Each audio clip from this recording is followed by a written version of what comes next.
धर्मेंद्र जी, लगातार संभल पर समाजवादी पार्टी सरकार पर आरोप लगा रही थी, मौजूदा योगी सरकार पर, कि वो वहां हिंसा फैलवाने का काम कर रही है, प्रशासन के गलत कर रही है। आज जो स्टेटस रिपोर्ट कोर्ट में सबमिट हुई है, उसमें तो मस्जिद कमेटी का कोई आधार ही नहीं बन रहा है। अब उस पर कल भी सुनवाई है, अब इस पे आप क्या कहेंगे? और जो अनुपम जी ने एक दो बातें उठाई हैं, और साजिदी शायद जब बोल रहे थे तब आप थे नहीं, उनका भी ये कहना है कि सरकार को काम करना चाहिए लोगों की सुख सुविधाओं के लिए, और ये मंदिर मस्जिद के विवाद में न पड़े। और ये एक प्लान तरीके से 24 तारीख को 24 नवंबर को हिंसा फैलाई गई थी। जी, मेरे पास है प्योर पाव भाजी का मसाला, प्योर पाव भाजी मसाला, पाव भाजी को टेस्टी बना डाला, सबका राजा आल प्योर मसाला। प्रायोजक हैं cancer healer centre, a new beginning. नहीं पुष्कर जी, बिल्कुल एक बात तो इसमें कोई दो राय नहीं कि प्लान तरीके से ये डिस्प्यूट को उठाया गया। अब सवाल ये है कि जो सुप्रीम कोर्ट में स्टेटस रिपोर्ट दाखिल किया उस किसने किया है, जिसके ऊपर शुरू से सवाल उठते रहे कि जो इस पूरे प्रकरण को ले आने में और दो समुदायों में दूरी पैदा करने में, विवाद पैदा करने में जो मुख्य रूप से भूमिका अदा कर रहा था वहां का प्रशासन। एक भी व्यक्ति जिस पर आरोप लगे, सबसे महत्वपूर्ण क्रेडिबिलिटी होती, विश्वसनीयता। जिस विश्वसनीयता पर आम जनता की उंगली उठ जाए तो कम से कम निष्पक्ष जांच के लिए और विधि के सिद्धांत के तहत उसको हटा करके किसी दूसरे से करना चाहिए। लेकिन पता नहीं कौन सी ऐसी बात है कि सरकार के लोग लगातार ऐसे लोगों से ही वो जांच कराना जिन पर लगातार आरोप, जैसे हिंसा की जांच कौन कर रहा है, जिन पर हिंसा के आरोप लगे हैं। उस दिन जो घटना हुई उसमें जिन ऑफिसर्स पर हिंसा के जो आरोप बात मैंने स्टेटस रिपोर्ट पर पूछी है उस पे, हाँ, दूसरी बात, और दूसरी बात, अब तो मस्जिद कमेटी का स्टेटस रिपोर्ट साबित होने के बाद अब आप सरकार का नहीं मानेंगे, फिर मैं कहूं 2012 में वहां पूजा पाठ क्यों बंद करा दिया गया था प्रशासनिक आदेश देके? क्यों वाराणसी में प्रशासनिक आदेश देके बंद कराया गया था पूजा पाठ 1993 में, और एक आदेश पे शुरू हो गया? तब सरकारों की मंशा क्या थी? पुष्कर जी 2012 में बंद हुआ तो 2017 में योगी आदित्यनाथ जी आ गए थे, क्यों नहीं शुरू करा दिया? सवाल ये नहीं है भाई, वो तो कोर्ट के हिसाब से काम कर रहे हैं ना, उन्होंने किसी चीज को बंद नहीं, कोर्ट से आदेश आया ना वाराणसी में। सवाल ये है कहां तक खोदेंगे? आप ये कह रहे हैं कि मुगलों ने वहां की, कल को कहेंगे राजा लोगों की, ज्यादातर राजाओं की जमीनें थी, वो कहेंगे हमारी जमीन पर इनका घर बन गया है, फला बिल्डिंग बन गई है, फला मंदिर बन गया, फला मस्जिद बन गई है। तो महत्वपूर्ण ये बात है, जो सुप्रीम कोर्ट या जो वर्षीप एक्ट था वो कॉन्स्टिट्यूशन द्वारा वो भी पास किया गया था, संवैधानिक प्रक्रिया के तहत संसद से पास था, क्या उसको खारिज कर दिया गया? और मैं माननीय न्यायालय को भी इसको ध्यान देना चाहिए, यदि वो अभी जीवित है वो कानून, वो उसकी धर्मेंद्र जी देखिए, न दर्शकों को गुमराह कीजिए न पैनल पे गुमराह कीजिए। इस मस्जिद को एएसआई के तहत ही है, उसी के पास है, वो 91 के नहीं, मैं गुमराह नहीं, मेरी बात आने दे, मैं गुमराह नहीं कर रहा भाई। हमारे साथी वरिष्ठ पत्रकार मिश्रा जी जो कह रहे थे कि एएसआई को नहीं जाने दिया जा रहा, किसी को किसी के प्रोमिसेज में या उसके इंटरफेरेंस को रोकना वो कानूनी प्रकरण है।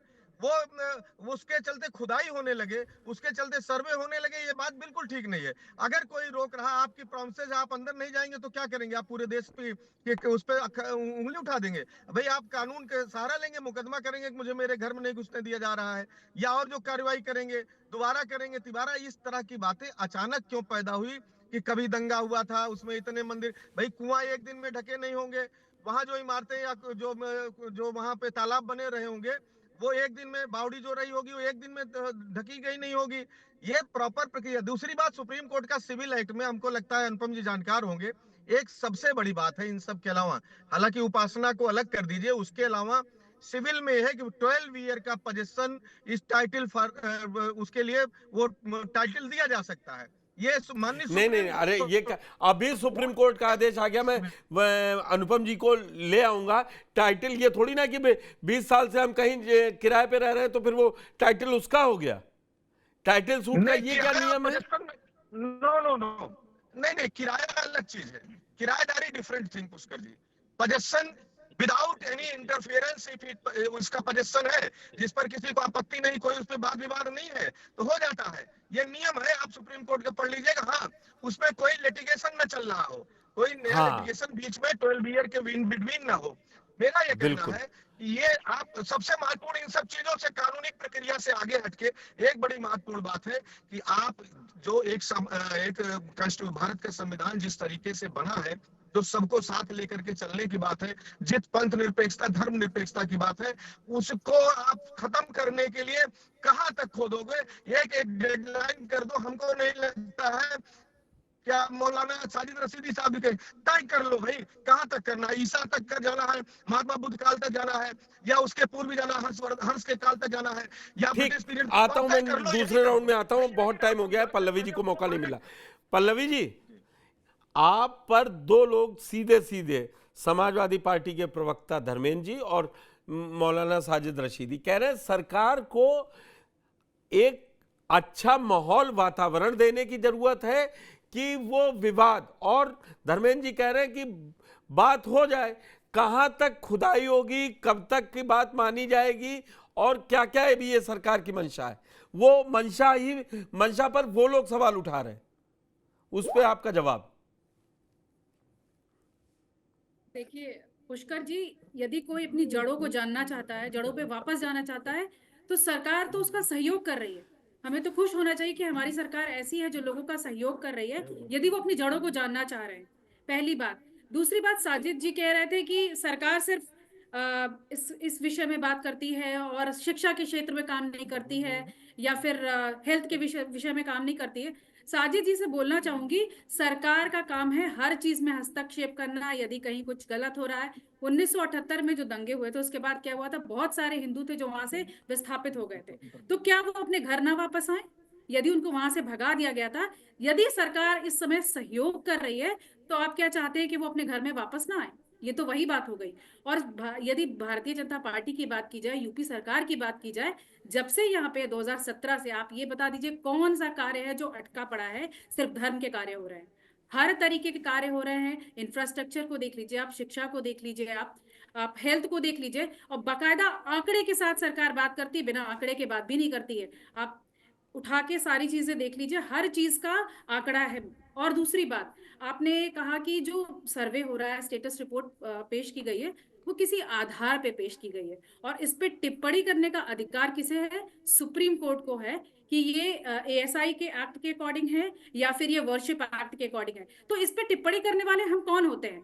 क्योंकि दो पक्ष आए, दो पक्षों ने अपनी अपनी बात रखी है, और मस्जिद के अंदर बहुत सारे ऐसे साक्ष्य मिले हैं जो दिखाते हैं कि ये मंदिर था जिसको मॉडिफाई किया गया है। चाहे उसमें फूल के निशान कह लीजिए, कलाकृतियां कह लीजिए, वट वृक्ष कह लीजिए, और ये सब साफ साफ दर्शाता है कि ये मंदिर में ही होते हैं। वट वृक्ष की पूजा मंदिर के अंदर ही होती है। कुएं की बात कही गई, कुआं भी मस्जिद के बाहर है। तो ये सारे जब साक्ष्य पेश किए गए हैं सरकार की तरफ से, और यूपी सरकार की आपने बोला कि कुछ सिर्फ इसी में काम करती है, उनका देखिए, उन्होंने जीर्णोद्धार करने के लिए एक बीड़ा उठाया कि जो 19 कुएं हैं उनका जीर्णोद्धार हो, जो प्राचीन है, एएसआई जिन पे अधिकार है, और जिला प्रशासन उसमें लगा हुआ है। इससे जो है क्या होगा आप बताइए? संबल को संस्कृति की एक पहचान मिलेगी, इससे नई संख्या में पर्यटक आकर्षित होंगे। प्रशासन की अलग अलग योजना थी कि वहां पे परिक्रमा पथ का निर्माण होगा, साइन बोर्ड जैसी बहुत सारी सुविधाएं होंगी, ये सारी चीजें। और इसमें मस्जिद कमेटी जो है विकास को रोकने की कोशिश कर रही है।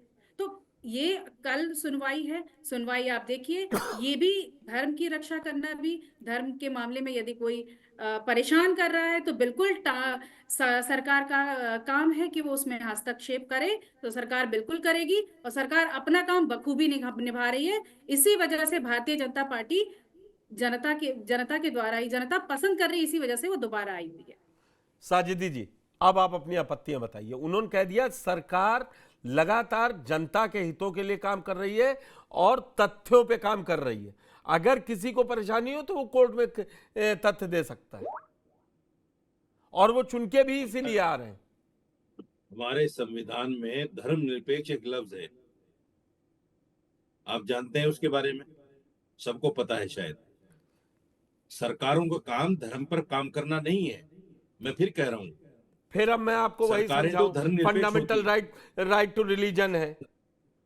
अरे मोहतरम, आप बीच में मुझे जरूर टोकते हैं। मैं सबकी बातें सबको मैं बहुत पूछ चैन से लेता हूँ सुनते हैं ना। आप, मुझे और धर्मेंद्र जी को जरूर टोकते हैं आप। अच्छा ठीक। सबकी चैन से सुनते हैं, ऐसा क्यों है? अगर हमें नहीं सुनना तो मत बुलाया चलिए, कीजिए। साजिद जी, मैं ईमानदारी की बात बताऊं, नहीं, आप जो धर्मेंद्र जी मेरे साथ पहली बार नहीं जुड़ रहे हैं और अब आप भी मेरे साथ पहली बार नहीं जुड़ रहे हैं, नहीं, ऐसा मैं मैंने उसी बात कहीं को तो नहीं कह रहा हूं, टोका देखिए, है। और जो आरोप लगाने हैं वो सहज स्वीकार है। मैं आरोप नहीं लगा रहा हूँ सर, मैं आरोप नहीं लगा रहा हूँ, मैं एक तथ्य पर बात कर रहा हूँ। मैं ये कह रहा हूँ, जब संविधान में धर्मनिरपेक्ष है, हमने संविधान की जब शपथ ली है, ये कहा है कि मैं धर्मनिरपेक्ष रहूंगा, तो फिर धर्म पर काम सरकारें क्यों कर रही हैं? एक बहुत बड़ा सवाल है। दूसरी बात यह है कि अगर कोई पक्ष आपके पास जाता है कि साहब आप मेरी इसमें मदद कीजिए, तो समझ में आती है बात। सरकारें तो घुस रही हैं बाकायदा, सरकारों के पास कोई जा नहीं रहा है, सरकारें घुस रही हैं धर्म के कामों में, कोई नहीं लेके जा रहा है एप्लीकेशन उनके पास। तीसरी बात यह, आप मुझे बताइए, मैं फिर कहता हूं, ये संभल की जो जामा मस्जिद है 500 साल पुरानी है, 1529 में बनी है। एक झूठ फैलाया गया था इस देश में कि साहब बाबरी मस्जिद राम मंदिर को तोड़कर बनाई गई है। सुप्रीम कोर्ट ने उसको नकार दिया। सुप्रीम कोर्ट ने भांडा फोड़ दिया सबका, और सुप्रीम कोर्ट ने यह भी कह दिया कि मंदिर तोड़ के मस्जिद नहीं बनी। 1949 में जो मूर्तियां रखी गई गलत तरीके से रखी गई, 92 में बाबरी मस्जिद को इनलीगल तरीके से तोड़ा गया। जो लोग इस कॉन्स्पिरेसी में शामिल हैं उनके खिलाफ कार्रवाई होनी चाहिए। इतना सब कुछ होने के बावजूद आप लोग समझ ही नहीं रहे उस बात को कि भाई ये जो विवाद झूठ के नाम पर फैलाया जाता है कि साहब ये हरिहर का मंदिर है, ये फला मंदिर है। अरे भाई चलिए, एक बात, मैं आपकी बात को पानी देता हूँ। मेरे पास है प्योर पाव भाजी का मसाला, प्योर पाव भाजी मसाला, पाव भाजी को टेस्टी बना डाला, सबका राजा ऑल प्योर मसाला। प्रायोजक हैं cancer healer centre, a new beginning.